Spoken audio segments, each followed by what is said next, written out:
Hey, good morning. A couple of stories for you. I was working on my PhD. I finally got it finished, and it meant, that was a lot of writing, a lot of reading, a lot of, practice.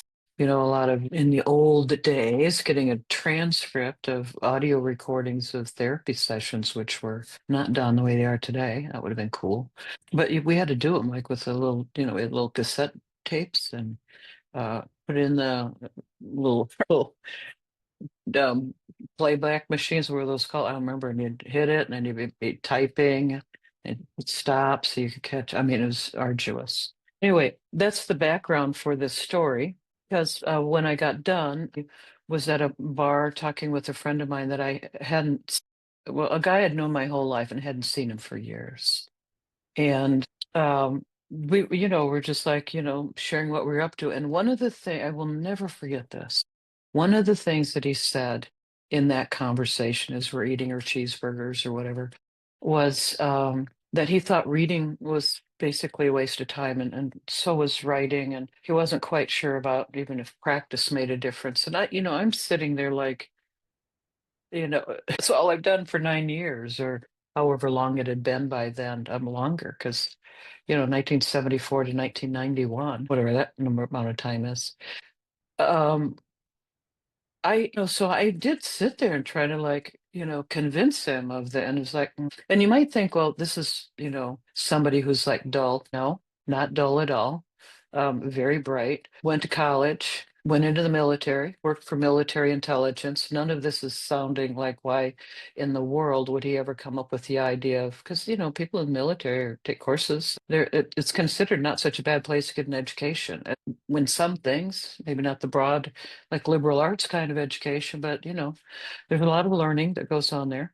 His degree was engineering, just so you get the whole idea. It's like I'm sitting there kind of not believing what I'm hearing. Now, that was in 1991. Fast forward. I don't know if this is a happy ending or not, but like, he's living in a trailer in a warm part of the country because he doesn't always have electricity. And if he doesn't have electricity, at least he won't get too cold. Look, he's not destitute. He's got, but sometimes I think I have known so many bright, accomplished people who are just taking relationship stuff super casually. This person, by the way, will set up like, I don't know if he's doing it anymore, but we'll set up like training things where he's going to rollerblade for 24 hours in a row, and he'll set that all up. Like, so I never quite understood. I forgot to say he's either 3 or 4 marriages into life. So, and for quite a while he was taking the relationships with his sons. He had 3 kids very casually. So it's ironic, isn't it? Plan workouts, plan meals, plan everything. Don't we have a spreadsheet for all the things? Plan spreadsheet for the finances, schedule the workouts. But connection, bonds, no. Everybody's just winging that.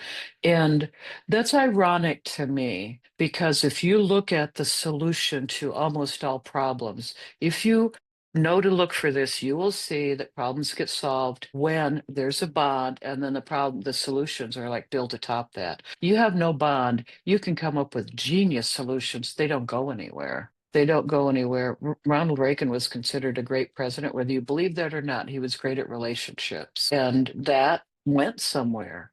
So we're this is an invitation for you to join Bond Builder. There's a lot of detail here in this email about it, but I don't think that people actually, I think the main thing that keeps people from enrolling in things that will help them, and like this isn't, look, seriously, not therapy, not sitting around in sharing circles. Those are good too, and therapy's good too, but that's not what we're doing here.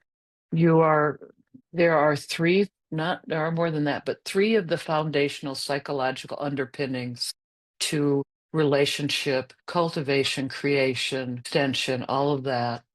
We're going to do in Bond Builder, and we're going to do it in a short amount of time, and it is positioned on purpose right now before the holidays. Don't wing it.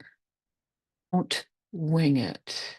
We start tomorrow night. We've got 4 meetings. They're every other week. Three of the underpinnings are taught in the first 3 weeks, and then we have an integration week, the last one. It's really high quality stuff. I put it together with you and your holidays in mind. Don't wing it. Don't wing it. Like, create your own Hallmark movie this time. You can do this. You can do this. It's doable. All right. There's more detail in the rest of the email if you want to take a look at it. There's also an enrollment link there. Please think about this very simple thing. Perhaps the number one thing to give thanks for, and you see this at Thanksgiving, they're thankful for relationships. Of course they are. Why wouldn't they be? It's the best thing on the planet. When they're working well, don't wing it. Also, best gift you can give somebody is a bond with them. If they want that and you know how to do your part, things get better. All right, please come join us. I mean, you have just about everything to gain. We built it tight.